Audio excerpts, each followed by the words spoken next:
行きたくない。会社が超ブラックってやつだ。お？た後に凶暴化するケースがほとんど。なんだあれ、ゾンビ？もしかしてだけど。もう会社に行かなくてもいいんじゃね？やったー！やりたいこともやれないくらいならゾンビに食われた方がマシだ。よーし！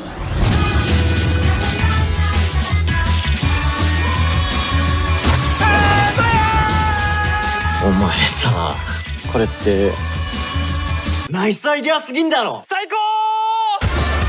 あなたたちはバカなの。気を抜いた瞬間バッ。行くぜ。